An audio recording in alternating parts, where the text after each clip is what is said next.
This week, I watched Google's I/O conference, which is essentially, I think it's meant to be one O, but it's definitely an I and an O. The one O obviously just being obviously binary. But this is where they showcase their new products and things like that. And normally you get to see quite a lot of bits and pieces that Google's been working on, and it's an opportunity for them to show you kind of the other bets and how they're doing. And this was quite a heavy focus on AI, I guess, was the vast majority of it. And I think, Steve, you and I have fallen in a similar position on AI. There's a lot of it that we've tried and gone, that's pretty cool, but what's the product? And we're seeing very little actual products outside of, we've seen things like Duolingo have been using it to make a product, and Adobe have used it to make a product. But a lot of them are just kind of chatbots, and perhaps it was our short-sightedness, Steve, that we've not seen how you make a product of this. Google are beginning to show us how that happens. So I actually recommend you watch it as well. But I'll go through all the things that they showed off. But I recommend watching it as well. Because I think there's a bit of a seeing is believing kind of thing on this. And Google has some pretty new capabilities. I saw a lot of the journalism coming off the back of it was a kind of jaws on the floor kind of level of journalism, and I must admit I was there with them. I thought some of these features were really, really impressive. So we'll start off with Gemini. So Gemini is it's their Chat GPT, if you want to call it that. So what's happening is it's going to get updates that are essentially moving it towards being a personal assistant for you. So Google demonstrated one of Gemini's new skills that are coming soon, and they said to it, essentially, could you look for apartments on a weekly basis for me? And they gave Gemini some specific price ranges and the criteria, which was it has to have a washroom in the flats, or it has to be within walking distance of a laundromat. And so beyond just being able to search, Gemini could then compile this weekly list, but it goes further than that. It can book appointments to view these houses and then add these appointments into your calendar. And obviously it had the ability to know when you're busy and not busy and schedule appointments around there. It was really interesting. Basically, what happened with Gemini, if you've ever used it, it's just a wall of text at the moment. But kind of the wall of text kind of shifted over to the left, and all the personal assistant stuff became main part of the screen, and you sort of handled it all there. So it was really impressive how that worked, and you could see a product there finally, and you could see something that you would actually use. The next thing they said, Steve, was agentic AI, which was another sort of part of tack onto Gemini, and essentially it allowed you to upload a full body picture of yourself, and then you could point it to clothes that you would like to buy, and it would virtually put the clothes onto you. The AI, they said, understands how clothes fits to certain body shapes, so it would fit how it fits. And if you like it, you can actually just tell the agent to go and buy it, and it will purchase the items on your behalf and have them delivered to you. So that was pretty impressive. They were keen to show off Veo and Flow, which are two of their kind of prompt-based video creators. Soon you're going to be able to generate videos using prompts, and these prompts will be complete with synced audio, meaning the lips obviously move correctly in sync with the audio. And this can be audio that you put in or you ask it to generate. And they showed it with like a fisherman at sea saying a quite complex sentence. And the actual tracking was on his lips was incredible. It's also going to be able to spit out full storyboarding for creatives. And they said it's at a point now where they're ready to kind of let people loose on it. And it's going to be a credit metered system, meaning that you're going to be able to create these videos from prompts, and you're going to be able to create images and storyboarding and things like that. But you will have to pay. It's going to be a pay to play kind of thing. Some of the interesting things it can do, Steve, was out of this world. For somebody who did video editing for a long time, you could just say to it, like, if there was a dog in the background and you didn't like the dog, can you remove the dog from that image, and it would just remove the dog. And they also showed off a part where you could say to it, "Look, I don't like that camera angle. Can you move the camera angle more on the side?" And it would just move the camera angle in place. It was really, really impressive, I must admit. So there's also going to be an update to Imagen, Steve, which is what we've been using to generate our thumbnail images. Finally, it's going to be able to export rectangular images, Steve, so we won't have to kind of guess if they're going to fit or not. They've also said that it's going to be much better at generating text, which is something it's terrible at the moment. It always spells things wrong or just randomly adds like letters that aren't letters in there. And I'm looking forward to that. They also said there's an update coming for Jules. So Jules is the AI coding kind of co-pilot kind of thing. The update it's getting is quite significant. Now, I don't fully understand the update, but they said that it's going to be context aware and repo integrated. And what this means is that rather than it just spitting out some code that fixes that specific problem, it'll be able to understand if that code will work with the full software the full software project as a whole. So rather than it kind of being narrow focused, it will be wider focused. And yes, previous versions have not been able to do this, and previous and competitors also couldn't really see how code fit into a larger project, and now Google's does. One of the best things I think they showed of the whole thing is two things that really, really shone, but Project Astra was one of them. It was a conversational help agent, and they showed it demoing essentially somebody fixing their bike. So they were trying to fix their bike. They had no skills of fixing the bike. Project Astra was able to navigate through the bike's manual and teach them how to fix the bike. It would understand where they were at the point. It could also look through the camera and tell them if they were like fixing the wrong part of the bike. It could also highlight things on screen for them to say like it's actually this bolt you need to be doing. But even better than that, it knew all the parts in the bike, and if you were saying like, look, there's no M2 bolt here, they've forgotten to ship it, it could then contact all of your local hardware stores, find out who had the bolt in stock and who was the closest and who was open, reserve you one, and then you could obviously go and pick it out.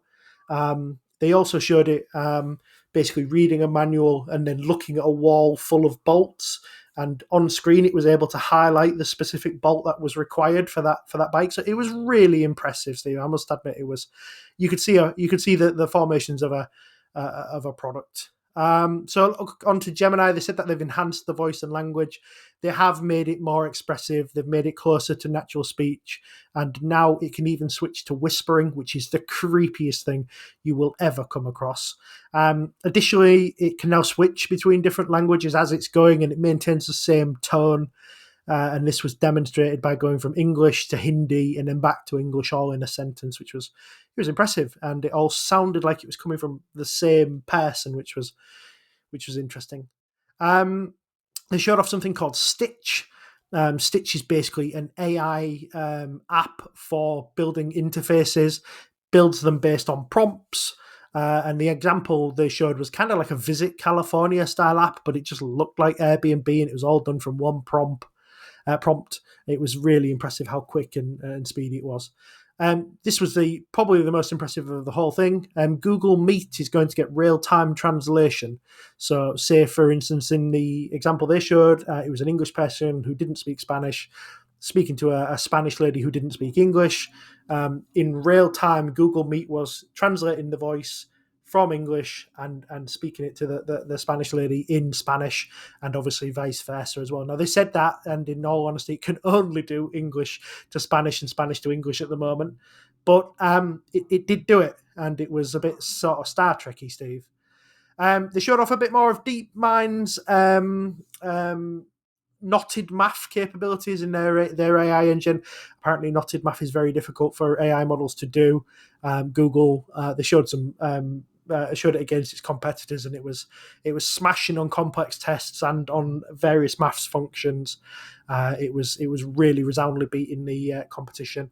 A few other bits, Steve, before I pass back to you. So Gemini Pro users They're going to be able to use Gemini in Chrome. Chrome's going to be able to clarify information if you're stuck by something on the page. It's also going to be able to summarize articles for you so you don't have to read the whole thing.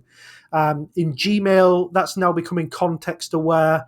So smart replies will be able to read the previous chain of email. So it's going to pull more information from your inbox to try and make those quick replies a bit more useful. They're actually a bit longer as well, and they also copy your tone, so they look like they were going to be a lot more useful. Chrome's getting a bit of a security update as well, so if your password becomes compromised, Google's going to be able to automatically change and update it for you into something new and secure, and all you'll have to do is just approve a pop-up for them to do that. And outside of AI, there wasn't an awful lot, Steve. But they showed off Google Beam, which was like a 3D chat booth with a light field display. It was a really cool looking thing. I'm not really sure of the use of it, especially after looking at Zoom's results this quarter. But it was kind of like it was like a Zoom to Zoom chat, but it was like you were in the same room as them. It was like a projected 3D image in the middle of a frame.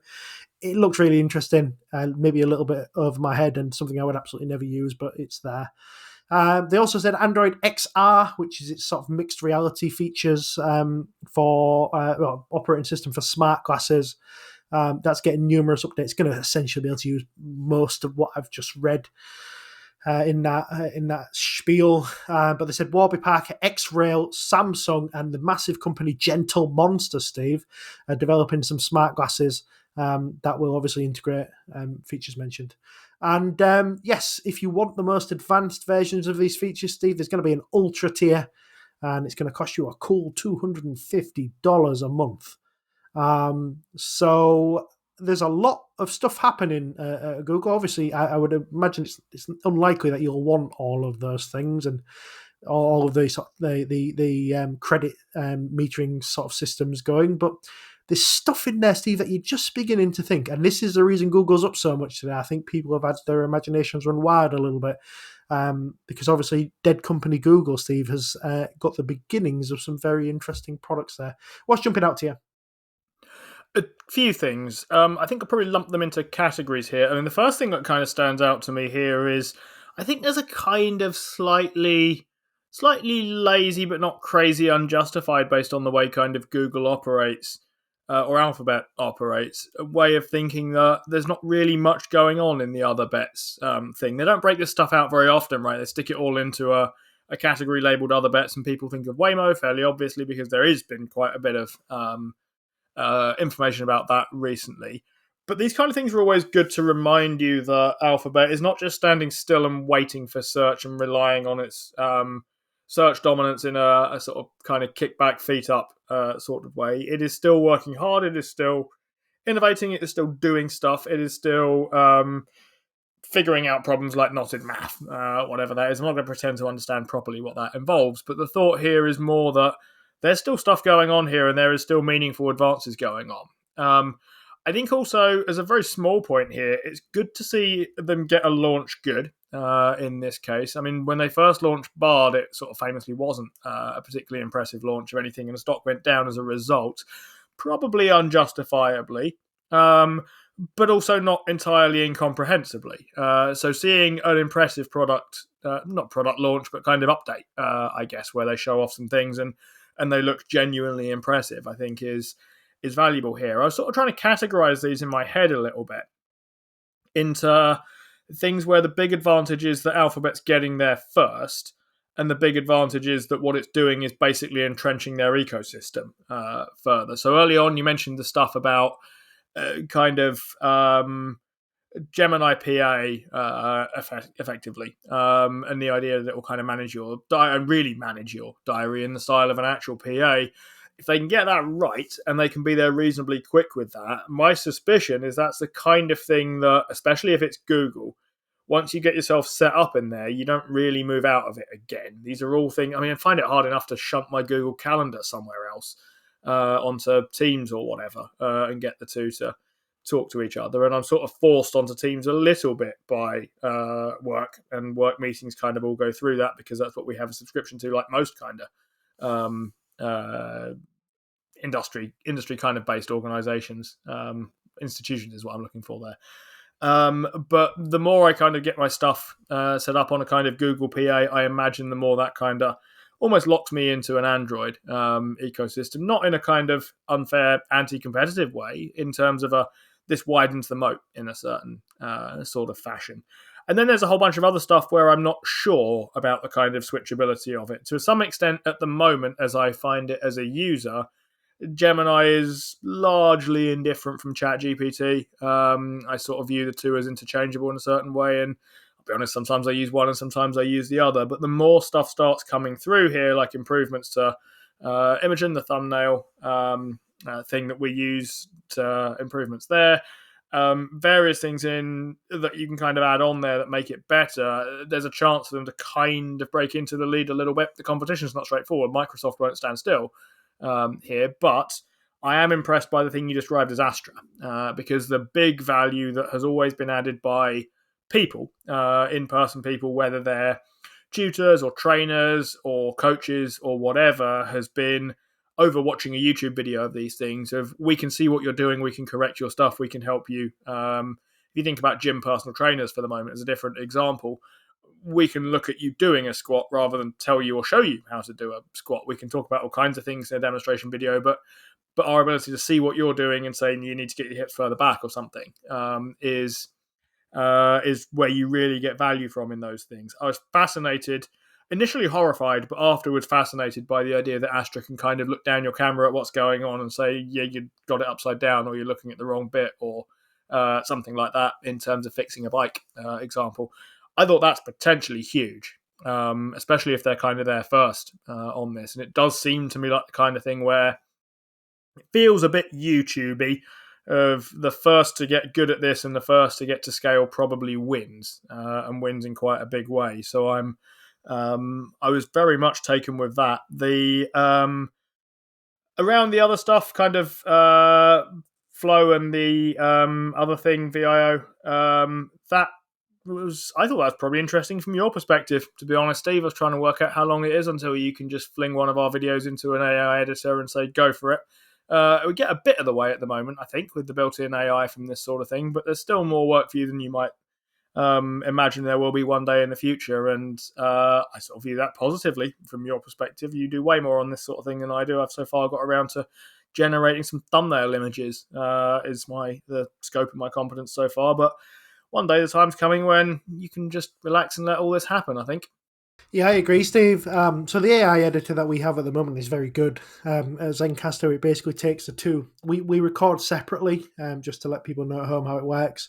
And I record locally and Steve records locally. That way we get the best quality video and we stitch it together. Now, previously we used to have to do that manually, and it was a nightmare getting everything to sync up and happen how you wanted it to happen. Now, the product we're using at the moment is called Zencaster. That does that automatically for us. So it stitches us back together. It sorts out all the audio. The problem it does leave is quite large gaps in between when Steve and I finish talking. So sometimes there are quite large gaps because there's a little bit of lag. But I have to go and close all them up. Otherwise, you'd have like 6 seconds of silence every time we pass to each other. And some of that is us fumbling the mute and unmute button. But sometimes it's just a little bit of lag in between us. So yeah, but I agree with you, Steve. I think we're not. It doesn't feel like we're a huge, way away from having Google do this for us. I know Zencaster have just released a beta feature that can cut your videos up into shorts. I haven't tested it yet because we're on a credit system and we barely have enough credits to get through the month as it is, especially when it's a 5-weeker.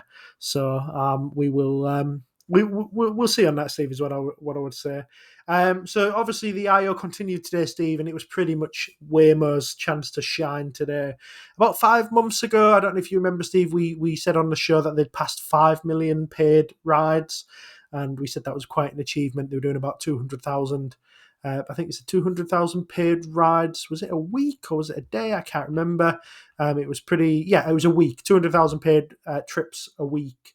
That's now up to 250,000 paid trips per week.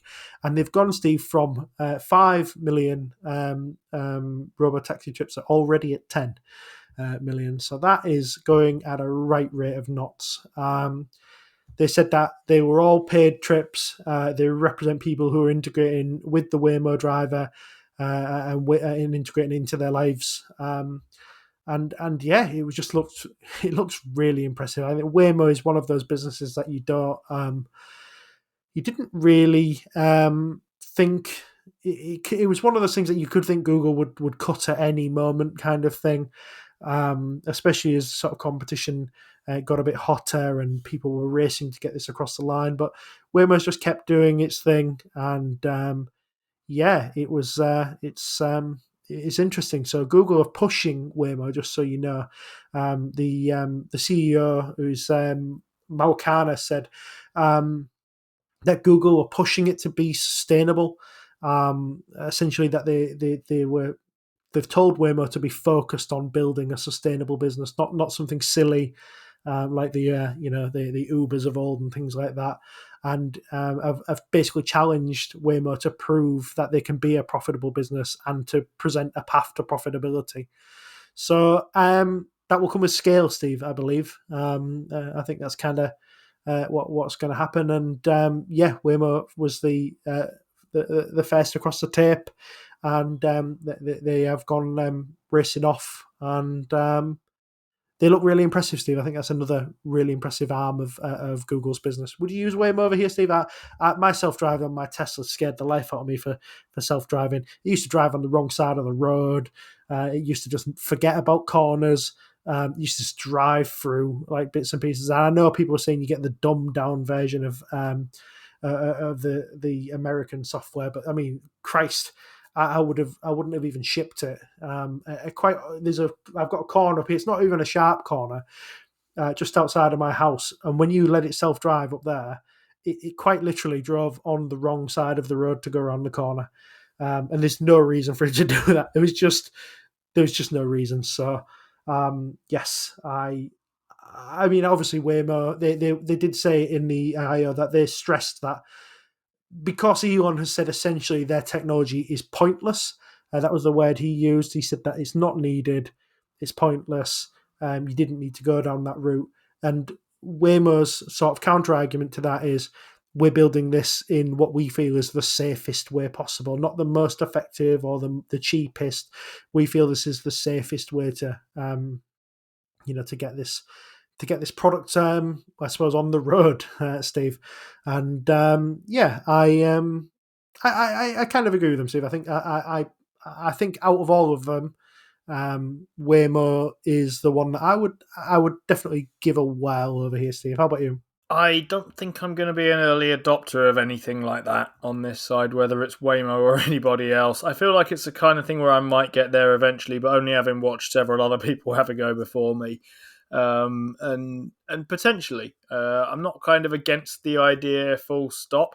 I think you have the kind of competitive dynamic right there in terms of Waymo is certainly more expensive to assemble here. Certainly, in some ways, harder to scale. I think, but they are currently proven safe, and Tesla is as yet proven safe, regardless of what they tell you. So the question is whether Tesla can get over that kind of hurdle. They have a cost advantage. They as yet aren't clear for safety, as I understand it, but we will see on that one. I think I quite like the idea of Waymo as part of Alphabet here. If you, from an investment perspective, here it goes in the other bets thing. I'm not sure they're quite ready to be breaking it out yet, but it's the kind of thing where you sort of think, well, if it doesn't work out, is that the end of the world for Alphabet? Not really. I'd feel better about it as part of this than I would. I can probably make sense of an Alphabet valuation that values Waymo at nothing. I can't make sense of a Tesla valuation that values robotaxis at nothing. I'll tell you, I don't need to, but I think that's probably where I come down on that one. You forgot to price in the hopes and dreams, Steve. That's obviously worth something, and the C3PO thing. You've been watching a segment from the Playing FTSE show, brought to you in association with our favourite broker, Trading 212. For the full version of the show, check us out on Spotify, Apple, or wherever you get your podcasts. And if you open a new account with Trading 212 using the link in the description, there's a free fractional share in it for you. Just make sure that you use the code FTSE when you sign up. Terms and conditions apply, and do remember that when investing, your capital is at risk.